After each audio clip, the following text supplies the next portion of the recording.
We were getting dams from beavers going through here at Cottonwood Creek.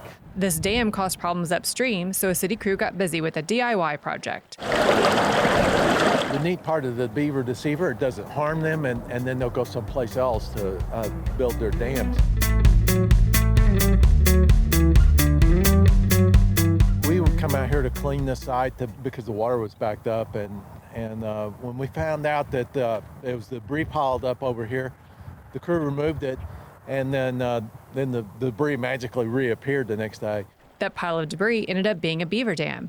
Beavers are not rare in Frisco creeks, but this dam was causing problems on the section of the Cottonwood Creek Trail that goes under Legacy Drive. We had a situation where the water level was creating a problem upstream, closing off some areas where the walkers use the trailway.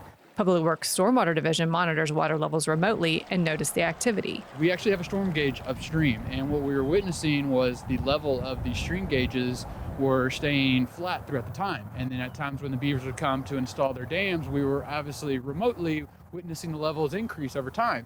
After a little research, staff found instructions from Texas Parks and Wildlife to build the pond leveler, nicknamed the Beaver Deceiver. It really didn't take long, and it's not very complicated to build. Staff already had a majority of the material needed to build it. It's basically a steel cage that houses one end of a flexible pipe.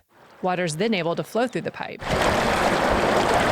The cage actually creates a barrier for them not to dam the pipe up, because whenever they know that the water's being infiltrated, they'll try to fix that by covering it up with their debris and whatnot. So that keeps them out of it, and it keeps bigger debris from getting into the pipe. Installing it was another adventure. The crew prepared the creek the afternoon before it planned to put the pond leveler into place, but the beavers had different plans. Came back in the morning and they rebuilt it. So over a night, they rebuilt it back, and even actually about another 6 inches taller. The crew had to work through the flooded creek to install it, but by the next day, They completely encompassed it overnight. It did exactly what it was supposed to do. Beavers aren't necessarily bad, but they go upstream some other place, and it'll probably be okay there. the crew plans to use pond levelers in other places. This is a great project demonstrating that coexistence with humans and wildlife. We can, create this hidden object that, is very subtle in the environment, but it makes a huge impact to the environment as well.